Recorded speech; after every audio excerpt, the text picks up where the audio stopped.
Did BYD just beat Tesla in global EV sales? And does the EU now consider gas and nuclear green forms of energy?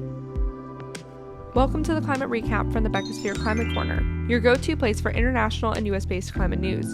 I'm Becky Hogue, a science writer.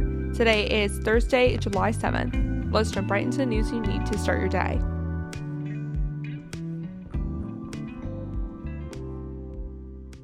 Let's start with some extreme weather events.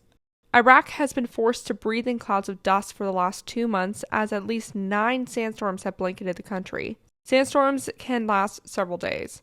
Hospitals are flooded with patients coming in with respiratory illnesses, schools and offices have been forced to shut down, and flights continue to get grounded.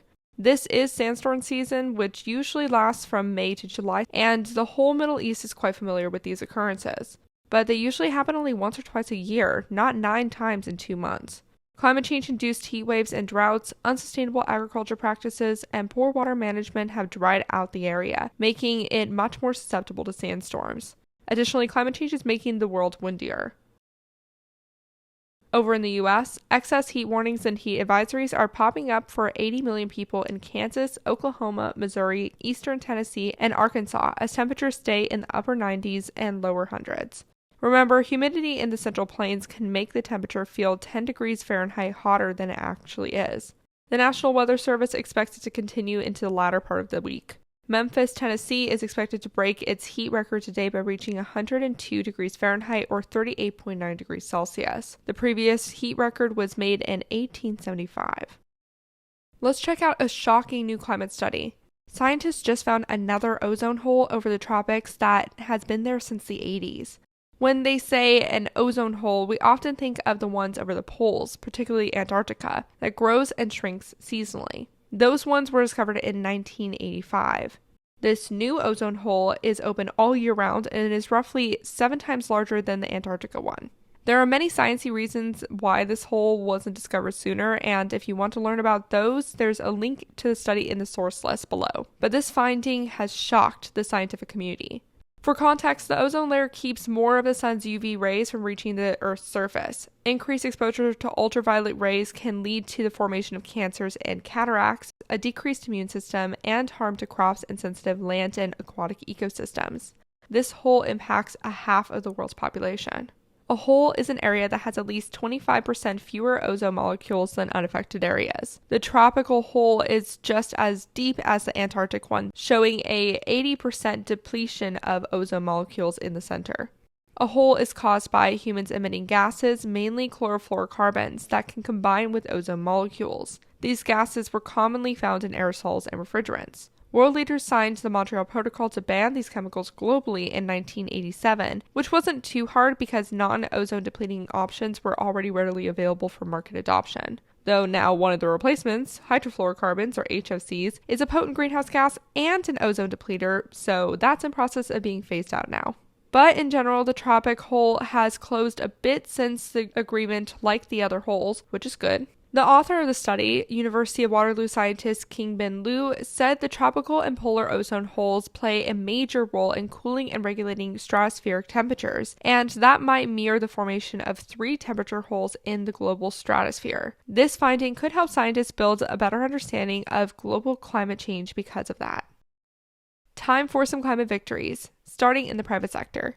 The Warren Buffett-backed Chinese car company BYD just overtook Tesla's global electric vehicle sales by selling 641,000 EVs in the first half of this year. For the company, that was a 300% increase from its sales numbers that time of year last year. Meanwhile, Tesla only sold 564,000 EVs, which could have been due to supply chain disruptions caused by China's COVID lockdowns, ironically. BYD wasn't impacted as much because its factories were in a different location. BYD is the world's second largest producer of batteries behind another Chinese company, CATL. It recently beat out the South Korean company LG Energy for that position. These are examples of how China is definitely trying to be in charge of the clean energy transition. Meanwhile, in Africa, the Saudi energy developer, investor, and operator ACWA Power announced it's building a large onshore wind farm in Egypt. The $1.5 billion project will power over 1 million Egyptian homes by 2026, with construction likely to start in 2024 once financials have been figured out. This farm will be installed in the Jabal el Zayat and the Gulf of Suez region, and it will be the largest wind farm in the Middle East and one of the largest in the world. Egypt has the biggest untapped solar and wind potential out of all the African countries. Egypt currently runs mostly on gas and oil. Over in Europe, Poland eased its restrictions on building onshore wind in order to diversify and boost its energy supplies. Wind energy has been stalled in that country since 2016 due to rules requiring farms to be built a minimum distance of 10 times the height of a turbine away from any farm or residential building. For context, turbines are about 152 meters tall. That rule heavily limited where wind farms could be built. Now turbines can be built only at 500 meters away, which increases the land available to onshore wind 25 times over. Poland's climate minister said this could add 6 to 10 gigawatts of onshore wind capacity by 2030. Poland currently has 7.3 gigawatts of onshore wind capacity installed. The country gets 80% of its energy from coal. And in the U.S., actor Robert Downey Jr. has just joined the Department of Energy's Clean Energy Corps to recruit up to 1,000 workers for climate and clean energy jobs. Okay, I don't know what capacity he's actually joined it, but he's helping them. The DOE got $62 billion awarded to it in the bipartisan infrastructure bill to build the Clean Energy Corps. Energy Secretary Granholm and Downey Jr. collaborated on a cute little animated ad for the program. Coffee, Madam Secretary? Thanks, Robert. Early start today?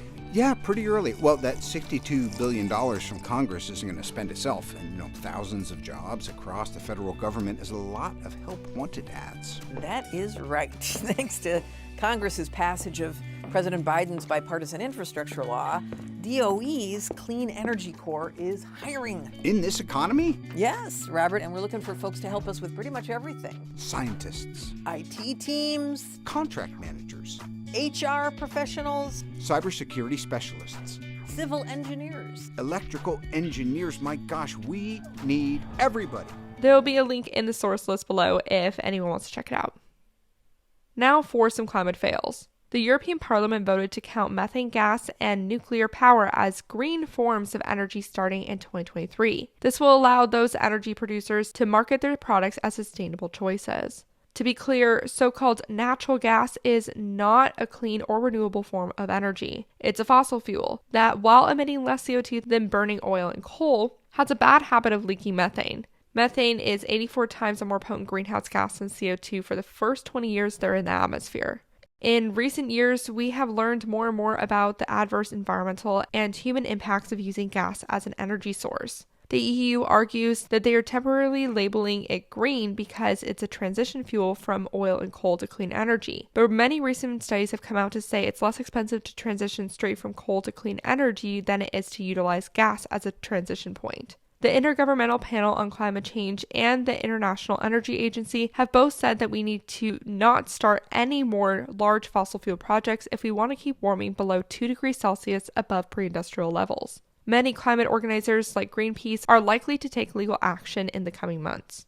Nuclear is a bit more nuanced as people are warming up to the technology more and more. Nuclear is clean in that it doesn't emit greenhouse gases. It's a consistent form of energy, so it doesn't need battery storage like wind and solar. Radioactive waste is a concern, though, particularly for small reactor designs. Yesterday, I said that some EU states are likely to sue the European Commission if this vote goes the way it did. That's referring to Austria and Luxembourg that still oppose calling nuclear green. Lawmaker lawsuits are less likely to come after calling gas green, unfortunately.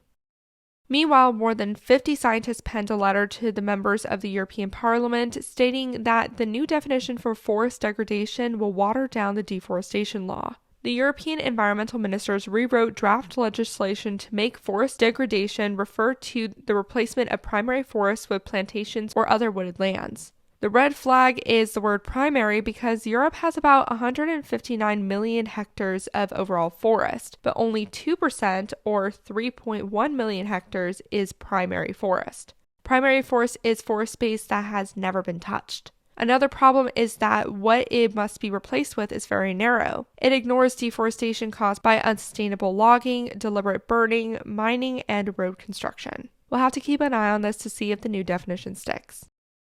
Let's end with a piece of positive chemical news. India has started to ban single-use plastics as part of a federal plan to slowly phase out plastic use. It started with 19 items like plastic cups, some disposable bags, and plastic straws. There are still plenty of single-use items that are not on the list, like chip bags and plastic water bottles, but this is the first time the country has implemented a plastic ban of any sort. India generates the third largest amount of plastic waste a year behind the US and China. Interesting how the third largest carbon emitters are also the third largest plastic polluters. As I said yesterday, plastic is made from fossil fuels with fossil fuels and combines with oil spills to make pollution problems worse. It also contributes to biodiversity loss in many ways, and biodiversity is the net that's holding humanity up. Well, good job, India, for taking this first step. We'll have to see how well it gets implemented. And that was your climate news for Thursday, July 7th. If you like the work I do, please follow this podcast, give it a 5-star rating, leave a review, and consider checking out the Beckisphere Climate Corner YouTube channel. Remember to talk about the climate crisis every single day and to support your local news organizations. Bye for now.